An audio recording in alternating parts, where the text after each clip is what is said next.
धर्म प्रेमी बंधु, अध्यात्मिक महाविराट संत सम्मेलन का अज 5वां दिन और पहली सफा। धर्म प्रेमी बंधु, कदे सत्संग विच सम्मेलन विच कोई एक गल खास कोई ले जा ਉਹਦੇ ਕੰਨਾਂ ਦਾ ਪਰਮਾਤਮਾ ਮਿਲੀ ਜਾਂਦਾ। ਸਾਰੀ ਕਥਾ ਭਾਵੇਂ ਨਹੀਂ ਸੁਣੀ, ਪਰ ਕਦੇ ਆਪਣੇ ਜੀਵਨ ਵਿੱਚ ਨਿਭਾ। ਸਤਸੰਗ ਵੀ ਬੰਦੇ ਦੀ ਤਾਂ ਪਾਰ ਲਾਂਦਾ ਤੇ ਮੰਦਰ ਵੀ ਬੰਦੇ ਦੀ ਤਾਂ ਪਾਰ ਲਾਂਦਾ ਜੇ ਕਰਮ ਚੰਗੇ ਨੇ। ਮੈਂ ਗੱਲ ਕਰ ਰਹਾ ਹਾਂ, सत्संग है बंदे की पार लांदा है, मंदिर के बंदे की पार लांदा है। तो जे कर्म भी चंगे करे, जे कर्म माड़े करे तो मंदिर की पार नहीं लांदा। सत्संग पार असी की लांदा सारा धर्म। जे अस धर्म पर चल सारी कथनी ते करनी बराबर हो। कथनी और करनी बराबर हो, फिर मंदिर भी पार लाई होगा तो सत्संग भी पार लाई। अपने अपने धर्म का पालन करके जेड़ा सत्संग सुनेगा उदा ऊपर अमल करके।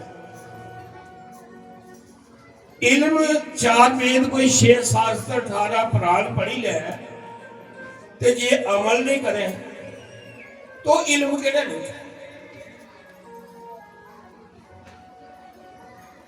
धर्म का उपर चलचा सत्संग सुनिए, सानू ज्ञान होया भी बंदे की पार कौन लांदा, धर्म लांदा। सारे कर्म पार लाते हैं।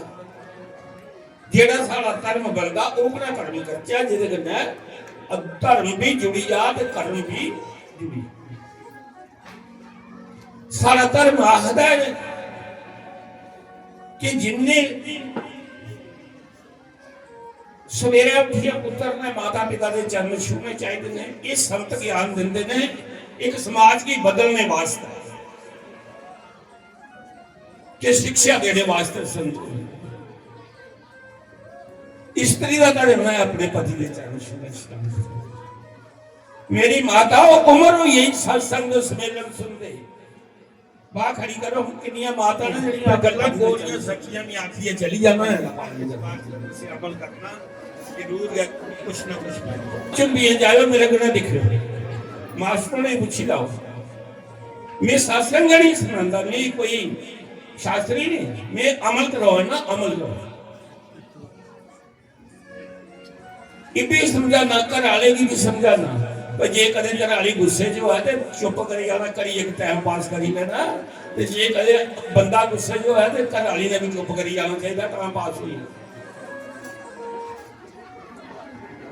अमल बंदे की पार लांदा, इल्म पार नहीं लांदा। अस अमल करना, आ शर्माने आउदे पैरे पाउंदे, अपने धर्म का पालन कर। रंग रटड़ी का नाम सुनदा होना तुसी। बाबा फरीद ने 12 साल भक्ति की थी, अन्न नहीं खाया, दरख्ते के पत्ते। एक दिन अख लगा मैं देखना मेरे च शक्ति आई नहीं। चिड़ियां ब्यारी पर बैठी रही, हाँ अख लगा मरी जाओ सारिया चिड़ियां, मेरी भक्ति का फल है। वो चिड़ियां मरी गई, बड़ा खुश होया। फिर अख लगा उठी बबो सारिया चिड़ियां जागी जाओ, सारिया जींदियां। अख लगा इहदे कोला बाद बोल के करना, मेरे तो बड़ी शक्ति आई, ये करे चलता। पर परमात्मा की भक्ति करने वाले बंदे की गलती भी लगी जा ना, अहंकार हो जा तो परमात्मा उसकी बाह फड़ी बुढ़ी उसी सीधे कर लेंगे, तो तू गलत। परमात्मा ने आख्या 12 साल इन अन्न नहीं खाता, मेरी भक्ति करता रहा, तो मूर्ख किन्ने अहंकार में डुबी है कि मैं चिड़ियां मारिया जगाई। रस्ते में जा रहा, परमात्मा ने ऐसी लीला रचाई रंग रतड़ी नां दी देवी एक खूह दा पानी कड्डी कड्डी डोली जा बाल्टियां डोली बाबे फरीद की त्रेल लगी उन्हें आख्या देवी पानी पिला उन्हें आख्या बाबा ठहरी जा मिगी कोई 100-200 बाल्टी डोली लैन दे इन्नी डोली उड़ी है थोड़ा फर्क नहीं है उन्हें आख्या मिगी त्रेल लगा दी है तू मूर्ख लपनी है पानी इयां डोली जा दी उन्हें आख्या बाबा बाद च सुनानी है पहले डोली लैनी ते बाबा गुस्से च आ गया जेदे को थोड़ी ये शक्ति हुआ गुस्से में बैठा जा जाता क्रोध चाहिए आख लगा तू मेरी जानती नहीं है भी बाबा फरीद है मैं तुझे श्राप दी तो देवी ने भगवान कृष्ण का ध्यान किया भगवान कृष्ण का देश होया कि बेटी ये चिड़िया मारिया जंगल तो बोली उन्हें क्या बाबा इतना चिड़िया नहीं जड़िया मारिया जगाई लेगा क्योंकि गुस्सा पतिव्रता नारी करने वाह वास्ता नहीं पिया राजा इंद्र जितना मर्जी वर्षे गोवर्धन पहाड़ डोल नहीं सकता एक सतवैती नारी के आगे ब्रह्मा भी बोल नहीं सकता करने बोलती है भक्ति करनी बोलती अमल करने बोलता है परमात्मा सारे शरीरे बदलने पर खुश नहीं होता कर्मी का कर्म पर खुश मैं ना नहीं लेना चाहता पर मैं अपने एक माता की दिखिया वो सत्संग सुनिया आई तो मेरी बे लड़ाई लगी जेडी निकल लगा ग्रानी का उसी गुस्सा चढ़ आख ले मोया तेरी चिखा वाला नु बल्दी दिखा अजा सास करना कर मैं गली लंगा मैं दरवाजा खोलिया दरवाजा बंद बात सुने दरवाजा खोलिया मैं जय सीताराम पूरा खड़े बनुआ मैनू सुनी दे मैं क्या कोई गल नहीं दी चिता बोला तो तू सत्संग गई थी ये ज्ञान होने अपने की अमल किया तू आखिर गुस्सा मेरा का कोई है खुदा नहीं सुनायो महा ना नहीं ले आनी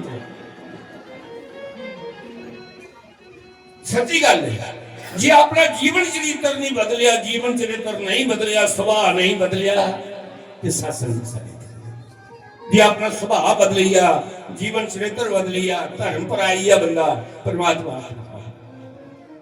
मिलता परमात्मा सत्संग नहीं मिलता पर ओदे कन्ने कन्ने धर्म ते कर्म दो चीज भक्ति करनी कर्म दा विच रही है परमात्मा बाहर नहीं है परमात्मा अंदर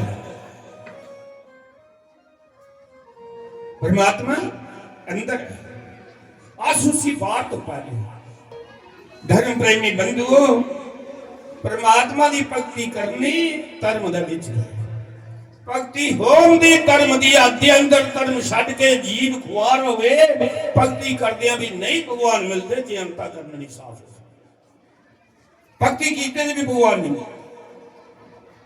अंती भक्ति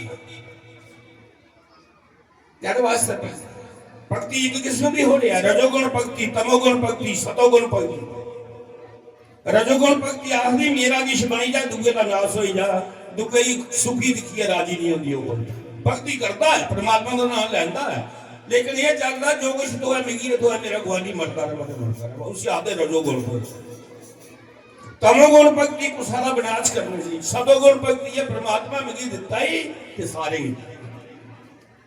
कोई दुखी नहीं लगे इसी सतोगुण भक्ति फिर अपने धर्म का पालन करते करते भक्ति करनी अमल करते अमल का बीच परमात्मा है इल्म बीच नहीं है